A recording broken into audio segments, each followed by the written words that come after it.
Let's go live to a regular on this program. He's foreign editor at The Australian, Greg Sheridan, and I'm interested to get your thoughts on that story because I read your piece in The Australian today. You argue the Liberal Party and the coalition is in line with where international trends have been shifting on this issue. You've heard Zali Steggall adamant that the people of Warringah are well behind her and her position, which is clear. What do you make of the events of recent days? Well, Kieran, I have the greatest respect for Zali Steggall, but everything she told you there was wrong. There's not a renewable energy project in Australia which could exist without massive government subsidy and guarantees. I mean, everyone in the world knows that renewable energy is much more expensive than fossil fuel and much less reliable, and you have to build a huge backup to it. But the whole world is moving away from net zero.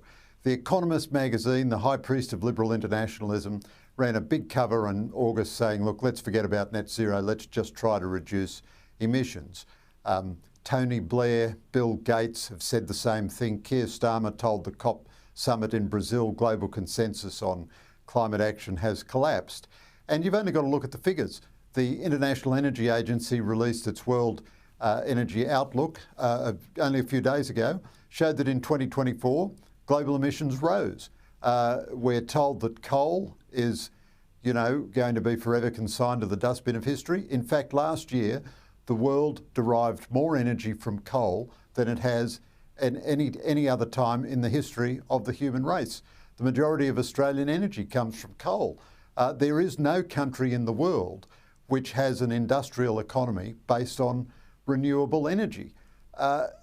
There's just a fantasy about the whole thing.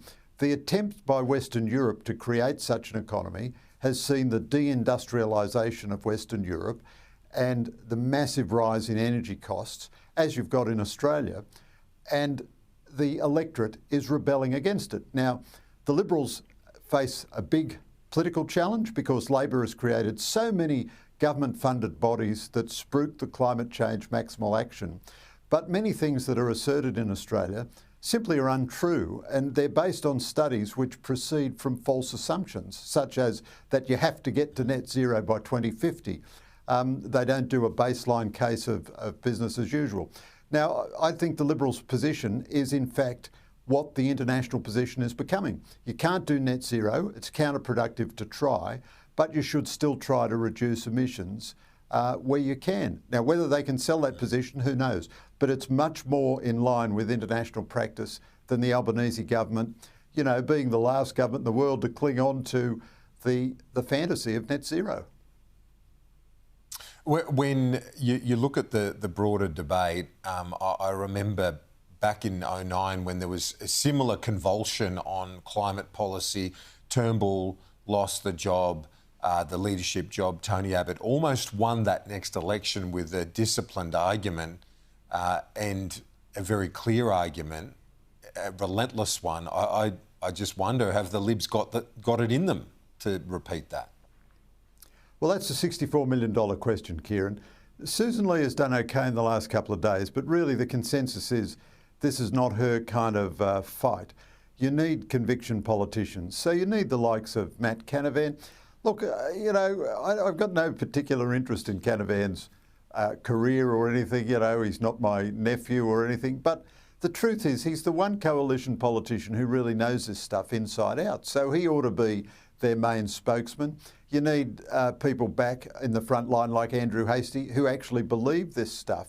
So the Liberals have got to wage the debate at two levels. They've got to make a really strong, respectable case at the elite level, which means they need spokesmen who really know their stuff inside out.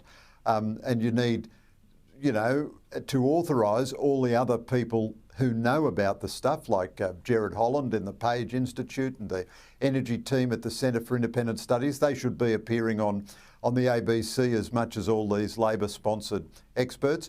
But then they need to wage a campaign at the popular level. So this is a ready-made situation for someone like Tony Abbott. Imagine how Tony Abbott would sum up this situation as a campaigner. Every day you'd hear Labor's net zero means more unemployment. Labor's net zero means higher energy prices. Labor's net zero means jobs leaving Australia. And the minute the electorate gets an idea of the cost of net zero, they'll turn against it. But your question is absolutely right, Kieran. Do the Liberals have that kind of campaign firepower now? So either they're going to lose ignominiously and maybe be wiped out as the centre-right party, or they're going to have a fantastic victory, just as Abbott did. When Abbott became leader, no one thought he had a shot for anything. And in fact, he won the climate debate by making it an economic debate, and he won a landslide victory for government. Greg Sheridan, appreciate it. Thank you.